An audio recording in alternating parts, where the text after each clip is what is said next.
ايه هي حقيقة مفاوضات النادي الاهلي مع الاسطورة بتاعة التدريب جوزيه مورينيو، وايه هو الموضوع بالظبط وايه هي حقيقته؟ هعرفه لكم كلكم من الالف للياء. والاهلي في ورطة كبيرة قدام محكمة الكاس الرياضية، ومدرب الاتحاد نونو سانتو يرحل الى هذا النادي، وتسريبات اطقم الاهلي في الموسم القادم. هوريكم شوية حاجات جميلة جدا في المقطع ده، عاوزك تتابع معايا للنهاية وان شاء الله تستمتع. قول اللهم صل وسلم وزد وبارك على اشرف الخلق سيدنا محمد صلى الله عليه وسلم، عشان ناخد كلنا الاجر والثواب. وبسم الله يلا نبدا، وبتمنى منك لايك جميل. خش على المقطع اعمل لايك، مش تخسر حاجه، ويلا نبدا. هنبدا كده باول موضوع سريعا عشان ما اطولش عليكم. وكلام كتير جدا شاغل الراي العام خلال اليومين، وخصوصا النهارده الصبح، وهو جوزيه مورينيو البرتغالي. هل جوزيه مورينيو هيجي الاهلي؟ هل الاهلي فاوض جوزيه مورينيو؟ ايه القصه؟ والكلام كتير اللي اتقال ده كله. هل بقى فعلا مورينيو هيكون مدرب الاهلي القادم بدل بيتسو موسيماني؟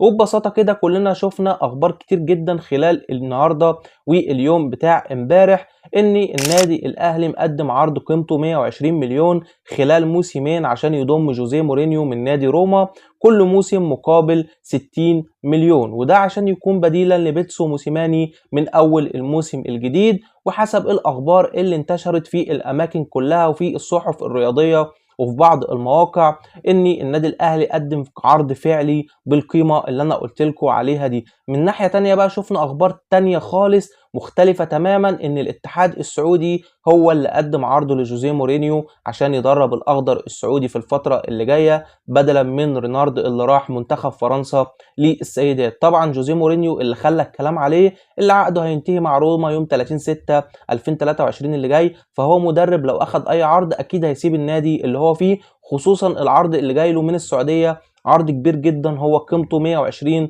خلال موسمين زي ما انا بقول لكم. بس عايز اقول لكم بقى الخبر المظبوط، ان الاهلي ما فاوضش جوزيه مورينيو بالمره، ولا من قريب ولا من بعيد، ولا في اي مفاوضات فعليه مع مورينيو. النادي اللي قدم عرض فعلي لمورينيو ونزلت عنه امبارح هو نادي الهلال. الخدعه هنا في ايه؟ ان الصحف الاجنبيه وهي بتنقل الاخبار ما بين الهلال وما بين الاهلي بيتلخبطوا في طريقه كتابه كل نادي. يعني ممكن يكتب الاهلي على اساس هو الهلال، ممكن يكتب الهلال على اساس هو الاهلي. ومن هنا احنا بقى في الصحف العربيه بناخد الخبر ونقول لك عن صحيفه ماركا، عن صحيفه الاس، والكلام ده كله انهم قالوا الخبر الفلاني. ولكن يا جماعه الاهلي ما فاوضش جوزيه مورينيو زي ما قلت لكم من قريب او من بعيد، وبيتسو موسيماني مستمر مع النادي الاهلي، خصوصا ان النادي الاهلي حاليا مش عارف هل الايقاف ده هيكمل معاه ولا هيتشال من عليه. لسه زي ما بيقولوا كده الاهلي مش عارف راسه من رجله، فمش هينفع في الوقت الحالي ان هو يغير مدرب خالص. تاني حاجه بقى عايز اتكلم عليها، ان جوزيه مورينيو مدرب كبير وعنده القاب ومدرب ممتاز والكلام ده كله، ولكن بيتسو موسيماني مع الاهلي بصراحه انا شايف ان هو ما قصرش. ارقامه نوعا ما كويسه جدا، هو بدا في مع الاهلي بتعثرات بالتعادل، ولكن المدرب ما خسرش معاه غير ماتشين، ماتش من الاخدود وماتش من الرياض، وارقامه معاه كويسه. هو اخذ الاهلي من يوسف عنبر وسيبولدي، كان الاهلي في المراكز اللي تحت يمكن في المركز السابع او الثامن مش متذكر بالظبط، ودلوقتي انت متصدر الدوري وعندك اكتر نقاط في الدوري واقوى خط دفاع. فموسيماني عمل اللي عليه وزياده، بالرغم ان هو ما كانش بيلعب بخط وسط كويس او حتى مهاجم كويس، حتى امارال اللي انت جبته لسه مش بيلعب معاك بشكل اساسي. فبيتسو موسيماني مكمل مع الاهلي، المدرب ما قصرش، لسه الاختبار بتاعه الحقيقي هيكون في دوري المحترفين وبعد ما تدعمه بلعيبه. بيتسو موسيماني مكمل مع الاهلي، موضوع مورينيو مش صحيح تماما يا جماعه. وكان دوري ان انا اعرفكم الموضوع بالظبط. النادي اللي قدم عرض لجوزيه مورينيو هو الهلال، واحتمال يكون المنتخب السعودي مش اكتر ولا اقل. تعالوا بقى نخش على الخبر التاني. وحسب احمد الشيخي، واللي هو زي ما انتم عارفين هو اللي بيعلن عن ايقافات الاهلي والكلام ده على قناه اس اس سي الرياضيه، ويا جماعه لحد دلوقتي الاهلي ما قدمش استئناف في محكمه الكاس الرياضيه بخصوص منعه من التسجيل فترتين الصيف والشتاء اللي جايين. ومن المفترض ان اخر مهله للاهلي هي النهارده الساعه 12 منتصف الليل عشان يقدر يقدم الالتماس لمحكمة الكاس.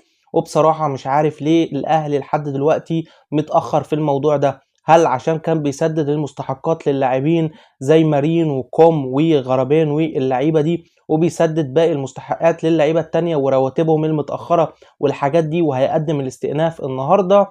ولا في حاجة تانية ممكن إدارة الأهلي تكون بتخطط ليها عشان تحسن موقفها في محكمة الكاس، وعشان كده اتأخروا لأعلى وقت ممكن والآخر الثواني عشان زي ما بيقولوا كده يقدموا التماس كويس قدام محكمة الكاس يقدر يشيل من عليهم الإيقاف. ولكن في الساعات الجاية هيكون في تطورات كتير جدا، ومن المتوقع ان التماس الاهلي يتقدم خلال الساعات الجاية ان شاء الله، وان شاء الله خير. وزي ما نزلت لكم امبارح، وليد سعيد اهم شخص بيتكلم عن النادي الاهلي وكل مصادر الاهلي معاه قال ان الاهلي ان شاء الله هيسجل بنسبة 80 او 90%. فما تقلقوش يا جمهور الاهلي، وان شاء الله اموركم سليمة والامور كويسة.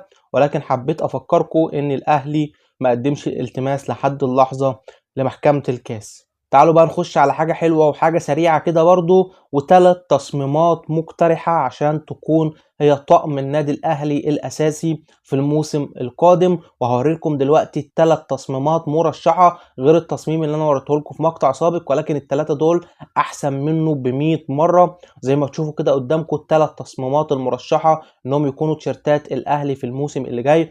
وبصراحة الثلاث تصميمات ممتازين جدا. من غير ما افضل حاجة على حاجة، ولكن مستني رأيكم في الكومنتات ايه افضل تصميم فيهم من وجهة نظرك واحلى تصميم، وهل في احسن من كده ولا لا؟ شاركني رأيك في الكومنتات. وانا رأيي ان القميص الابيض هو افضلهم. تعالوا بقى بينا نخش على الخبر اللي بعد كده. ونونو سانتو مدرب الاتحاد قرد يرحل عن الفريق في الموسم القادم. وفي اخبار ظهرت كتير جدا في الساعات الأخيرة وفي الصحف العالمية إن نادي تشيلسي الإنجليزي قدم عرض رسمي للمدرب نونو سانتو مدرب الاتحاد عشان يكون مدرب تشيلسي في الموسم القادم.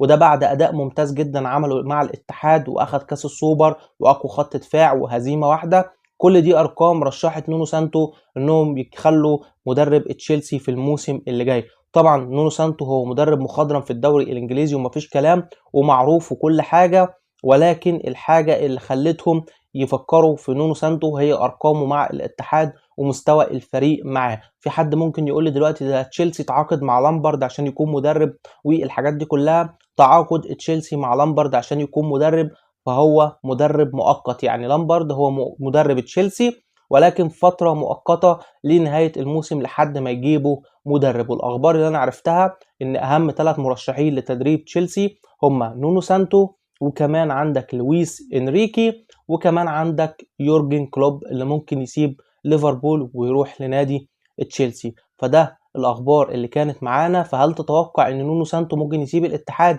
بعد رحلة دامت لموسم ولا لا؟ وانا توقعاتي ان لو نونو سانتو حقق الدوري مستحيل يمشي من الاتحاد، ولا وكمان ممكن يزودوا له عقده. ولكن لو ما حققش الدوري ما قدرش يطلع بلقب في الدوري او حتى كاس الملك فممكن يمشي عادي ويروح لنادي تشيلسي. اكتب لي رايك في الكومنتات في اللي انا ذكرته في فيديو النهارده، ولو عجبك شاركني برايك. اشوفكم في فيديو جديد وسلام.